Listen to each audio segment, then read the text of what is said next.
Good morning everyone. Golden education class में आप सभी का हार्दिक स्वागत है, अभिनंदन है। आज हम लोग न्यू एजुकेशन पॉलिसी 2020 के बारे में कुछ हाइलाइट्स पॉइंट्स हैं उनकी बात करने वाले हैं, क्योंकि हमने एनसीए 2005, एनसीए 2009, अब जब नई पॉलिसी आई है तो उसके बारे में भी हम लोग जानकारी ले लेते हैं, ताकि आपको कंपेयर पता लगे और साथ में आपको सिलेबस के अकॉर्डिंग आपको इसको भी ध्यान रखना है। और अगर आपके सिलेबस में 2005 और 9 है तो आपको उसको भी याद रखना है। ठीक है, चलिए कंपेयर करते हैं हम लोग आज न्यू एजुकेशन पॉलिसी 2020 के बारे में। Welcome back. कि राष्ट्रीय शिक्षा नीति 2020 में ठीक है, हाल ही के केंद्र सरकार ने राष्ट्रीय शिक्षा नीति 2020 मतलब नेशनल एजुकेशन पॉलिसी को मंजूरी दी। नई शिक्षा नीति 34 वर्ष पुरानी राष्ट्रीय शिक्षा नीति 1986 को स्थापित करेगी। ठीक है, देखिए इसके प्रमुख बिंदु की बात कर लेते हैं पहले कि राष्ट्रीय शिक्षा नीति 2020 में शिक्षा की पहुंच, समानता, गुणवत्ता, वहनीय शिक्षा और उत्तरदायित्व जैसे मुद्दों पर विशेष ध्यान दिया गया है। ठीक है, नई शिक्षा नीति के निर्माण के लिए जून 2017 में पूर्व इसरो प्रमुख डॉ. स्तुतिरंगन के अध्यक्षता में समिति का गठन किया गया। ये नाम जरूर ध्यान रखिएगा, जैसे आपने यशपाल जी का नाम ध्यान रखा था, ऐसे आप यहाँ पे भी आपको नाम ध्यान रखना है। पूर्व इसरो प्रमुख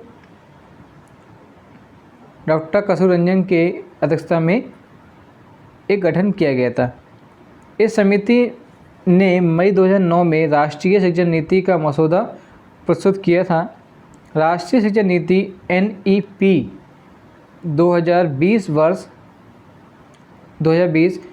1968 और 1986 के बाद, ध्यान रखिएगा 68 और 86 चेंज कर देगा आपस में, के बाद स्वतंत्र भारत की तीसरी शिक्षा नीति होगी। पूछ लेते हैं कभी परीक्षा में कौन सी नीति होगी, आप बताओगे ये तीसरी शिक्षा नीति होगी हमारे पास। ठीक है, ये बहुत आप भाग्यशाली हैं कि ये आपके समय में इस नीति को लॉन्च किया गया है। ठीक है, NEP 2020 के तहत केंद्र व राज्य सरकार के सहयोग से शिक्षा क्षेत्र पर देश की GDP के 6% के हिस्से के बराबर निवेश का लक्ष्य रखा गया है। नई शिक्षा नीति में वर्तमान में सक्रिय 10+2 के शैक्षिक मॉडल के स्थान पर शैक्षिक पाठ्यक्रम को 5+3+3+4 प्रणाली आधार पर विभाजित करने की बात कही गई है। तकनीकी शिक्षा, भाषाई बाधाओं को दूर करने, दिव्यांग छात्रों के लिए शिक्षा को सरल बनाने आदि के लिए तकनीकी का प्रयोग को बढ़ावा देने पर बल दिया गया है। इस शिक्षा नीति में छात्रों में रचनात्मक सोच, तार्किक निर्णय और नवाचार की भावना को प्रोत्साहित करने पर बल दिया गया है। MHRD के नाम में परिवर्तन। देखिए, कैबिनेट द्वारा मानव संसाधन विकास मंत्रालय अर्थात ministry of human resource development MHRD का नाम बदलकर शिक्षा मंत्रालय मतलब एजुकेशन मिनिस्ट्री करने को भी मंजूरी दी गई है। बहुत अच्छा रहेगा हमारे लिए कि हमारा जो मंत्रालय का नाम हो जाएगा शिक्षा मंत्रालय।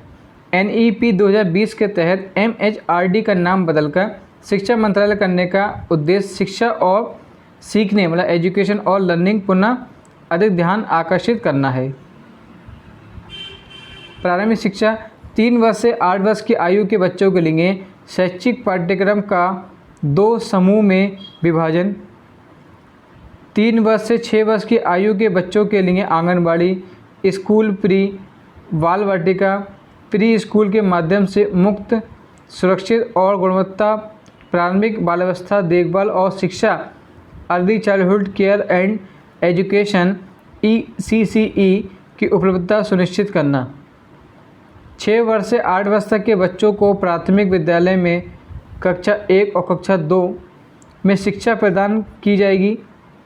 प्रारंभिक शिक्षा का बहुस्तरीय खेल और गतिविधि आधारित बनाने को प्राथमिकता दी जाएगी। ECCE से जुड़ी योजनाओं का निर्माण और क्रियान्वयन केंद्रीय मानव संसाधन विकास मंत्रालय, महिला एवं बाल विकास मंत्रालय, स्वास्थ्य और परिवार कल्याण मंत्रालय व जनजातीय कार्य मंत्रालय के साझा सहयोग से किया जाएगा। बुनियादी साक्षरता संख्यात्मक ज्ञान पर एक राष्ट्रीय मिशन। NEP में MHRD द्वारा बुनियादी साक्षरता और संख्यात्मक ज्ञान पर एक राष्ट्रीय mission national mission of foundation literacy and numerical की स्थापना की मांग की गई है।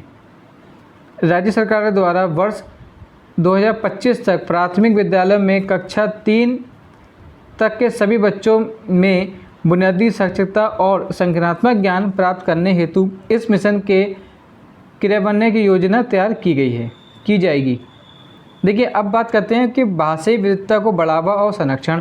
देखिए, NEP 2020 में कक्षा 5 तक की शिक्षा में मातृभाषा, स्थानीय भाषा और क्षेत्रीय भाषा को अध्यापन के माध्यम के रूप में अपनाने पर बल दिया है।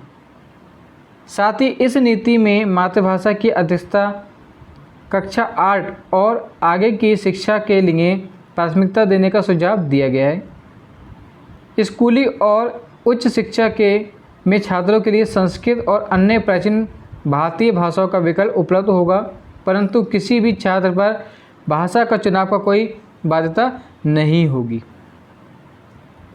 बाधित छात्रों के लिए राष्ट्रीय और राज्य स्तर पर पाठ्यक्रम सामग्री विकसित की जाएगी और भारतीय संकेत भाषा इंडियन साइन लैंग्वेज ISL, ध्यान रखना इस लैंग्वेज को, इंडियन साइन लैंग्वेज को पूरे देश में मानकीकृत किया जाएगा।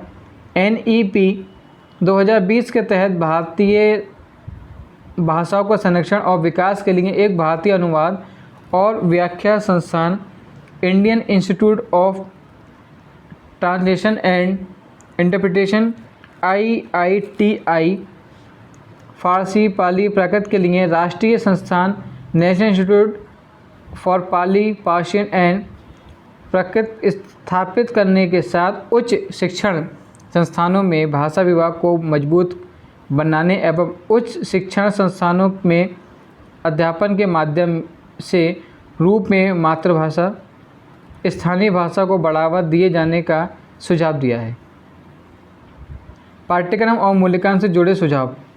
NEP 2020 में ऐसे पाठ्यक्रम और अध्यापन प्रणाली के विकास पर बल दिया गया है जिसके तहत पाठ्यक्रम के बोझ को कम करते हुए छात्रों में 21वीं सदी के कौशल का विकास, अनुभव आधारित शिक्षण और तार्किक चिंतन को प्रोत्साहित करने पर विशेष ध्यान दिया जाएगा।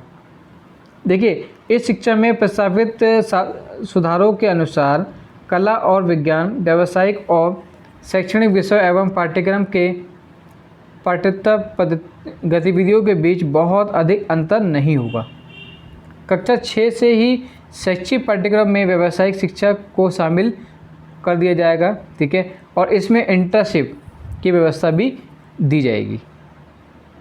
राष्ट्रीय शैक्षिक अनुसंधान और शिक्षण परिषद मतलब national council of education research and training मतलब NCERT द्वारा स्कूली शिक्षा के लिए राष्ट्रीय पाठ्यक्रम रूपरेखा मतलब national curriculum framework of school education, short form बोलते हैं इसको, NCFSE 2020 और 21 तैयार की जाएगी। NEP 2020 में छात्रों को सीखने की प्रगति की बेहतर जानकारी हेतु नियमित और रचनात्मक आंकड़ा प्रणाली को अपनाने का सुझाव दिया गया है। साथ ही इसमें विश्लेषण और तार्किक क्षमता एवं सैद्धांतिक स्पष्टता के आकलन को प्राथमिकता देने के सुझाव दिया गया है।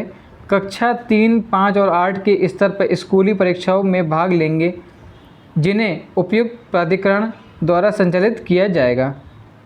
छात्रों के समग्र विकास के लक्ष्य को ध्यान में रखते हुए कक्षा 10 और कक्षा 12 की परीक्षाओं में बदलाव किए जाएंगे जिसमें भविष्य में सेमेस्टर या बहुविकल्पीय प्रश्न आदि जैसे सुधारों को शामिल किया जाएगा। ठीक है, देखिए इसमें क्या सेमेस्टर वाइज होगा, MCQ होंगे, इस टाइप से क्वेश्चंस का उसमें शामिल किया जाएगा। छात्रों की प्रगति के मूल्यांकन के लिए मापक निर्धारण निकाय के रूप में परख नामक एक नए राष्ट्रीय आकलन केंद्र नेशनल असेसमेंट सेंटर की स्थापना की जाएगी। छात्रों के प्रगति के मूल्यांकन और छात्रों को अपने भविष्य से जुड़े निर्णय लेने में सहायता प्रदान करने के लिए अब बात करते हैं आर्टिफिशियल इंटेलिजेंस AI आधारित सॉफ्टवेयर का प्रयोग करना।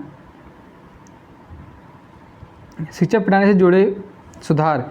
देखिए, शिक्षकों की नियुक्ति में प्रभावित और पारदर्शी प्रक्रिया का पालन और समय प्रदर्शन, समय पर लिए गए कार्य का आकलन आधार पर पदोन्नति। राष्ट्रीय अध्यापक शिक्षा परिषद वर्ष 2022 तक शिक्षकों के लिए राष्ट्रीय व्यावसायिक मानक national professional standard of teachers NPST का विकास किया जाएगा। राष्ट्रीय अध्यापक शिक्षा परिषद द्वारा NCERT के परामर्श के आधार पर अध्यापक शिक्षा हेतु राष्ट्रीय पाठ्यचर्या की रूपरेखा NCFTE 2021 का विकास किया जाएगा। वर्ष 2030 तक अध्यापन के लिए न्यूनतम डिग्री योग्यता 4 वर्षीय एकीकृत बीएड का होना अनिवार्य किया जाएगा। ठीक है, देखिए अब बात करते हैं उच्च शिक्षा की। NEP 2020 के तहत उच्च शिक्षण संस्थानों में सकल नामांकन अनुपात ग्रॉस इनरोलमेंट रेशो को 26.3% व 2018 से बढ़ाकर पूरा 50% करने का लक्ष्य रखा गया है। इसके साथ ही देश के उच्च शिक्षण संस्थानों में 3.5 करोड़ नई सीटों को जोड़ा जाएगा। NEP 2020 के तहत स्नातक पाठ्यक्रम में महत्वपूर्ण सुधार किया गया है। इसके तहत 3 या 4 वर्ष के स्नातक पाठ्यक्रम में छात्र कई स्तरों पर पाठ्यक्रम को छोड़ सकेंगे और उन्हें उसी अनुरूप डिग्री प्रमाण पत्र प्रदान किया जाएगा। मतलब फॉर एग्जाम्पल समझने को प्रयास करते हैं कि 1 वर्ष के बाद सर्टिफिकेट, 2 वर्ष के बाद एडवांस डिप्लोमा एंड 3 वर्ष के बाद स्नातक की डिग्री और 4 वर्ष के बाद शोध के मतलब रिसर्च के साथ डिग्री स्नातक के। विभिन्न उच्च शिक्षण संस्थानों से प्राप्त अंकों या क्रेडिट का डिजिटल रूप में सुरक्षित रखने के लिए एक एकेडमिक बैंक ऑफ क्रेडिट दिया जाएगा, जिसे अलग अलग संस्थानों में छात्रों के प्रदर्शन के आधार पर उन्हें डिग्री प्रदान कर सके। नई शिक्षा नीति के तहत MPhil कार्यक्रम को समाप्त कर दिया गया है। उस भारत उच्च शिक्षा आयोग चिकित्सा एवं कानूनी शिक्षा को छोड़कर पूरे उच्च शिक्षा क्षेत्र के लिए एकल निकाय रूप में भारत उच्च शिक्षा आयोग मतलब higher education commission of India HECI का गठन किया जाएगा।